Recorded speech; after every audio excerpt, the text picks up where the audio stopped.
In director Fede Alvarez's 2016 horror thriller Don't Breathe, we follow three teenagers who break into the darkened home of a blind man. Their aim is to steal the money he was given as part of a settlement for a road accident that killed his daughter.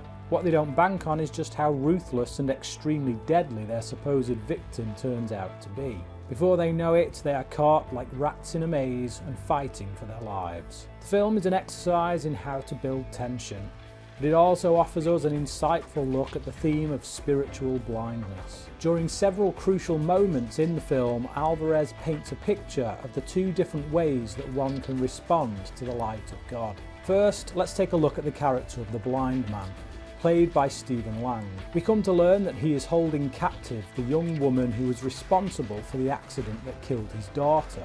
His intention is to impregnate her so that she repays the debt of the child he has lost as a result of her reckless driving. During one particular scene, we learn that the blind man once believed in God, but after the accident, that all changed. And once he ceased to believe, it became very easy for him to do the things that most people would find morally repugnant.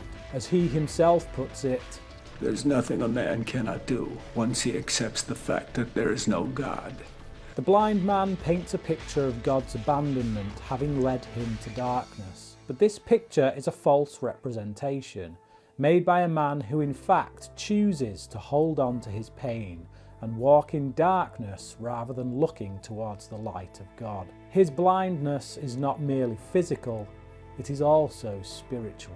One of the characteristics of someone who is spiritually blind is that they either love the sinful world or are heavily drawn to it. In 2 Corinthians chapter 4, verse 4, it says, "The God of this world, that is, the devil, has blinded the minds of the unbelievers, to keep them from seeing the light of the gospel of the glory of Christ, who is the image of God." I emphasize the word keep here because in order for someone to keep doing what they are doing, they must have already been doing it. The devil's intention is to keep us doing what we are already doing, which is to willfully walk in darkness rather than step into the light.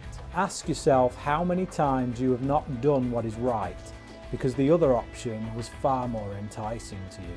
We walk in darkness because that is where we prefer to be. John MacArthur from Grace Community Bible Church in California puts it best when he says, "Spiritual blindness is the universal condition of humanity. For some, this blindness is permanent, while for others, it is temporary. But we all start off blind by virtue of us being human. Our love for darkness is what blinds us, and the devil seeks to compound that." The blind man in Don't Breathe has been hurt by the tragedy of his daughter's death. But instead of turning to God in faith, he uses this pain as an excuse to embrace the darkness, giving in to that natural human instinct.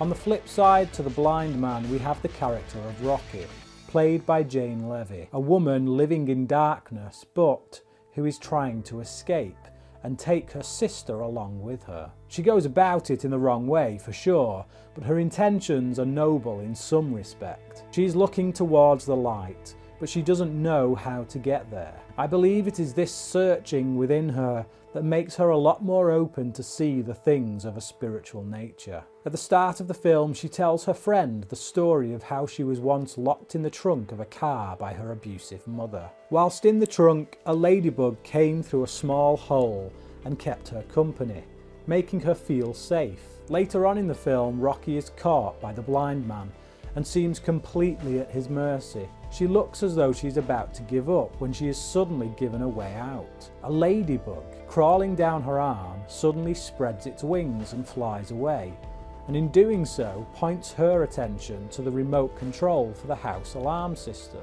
Rocky doesn't just see the ladybug and take it at face value. It means so much more to her than that because of her childhood experience. She opens her eyes to what's going on around her, both in the literal and the spiritual sense. The ladybug represents the part of Rocky that is hopeful of something bigger than her in the universe, that something or someone is looking out for her. It guides guides her towards the light, towards freedom. In the book of Hebrews chapter 11 verse 1, we are told that faith is confidence in what we hope for and assurance about what we do not see. Rocky exhibits this kind of faith here. Her hope for freedom is reignited by the mere presence of that ladybug, a sign from God that she should not give up, but spread her wings and fly. Are you like the blind man?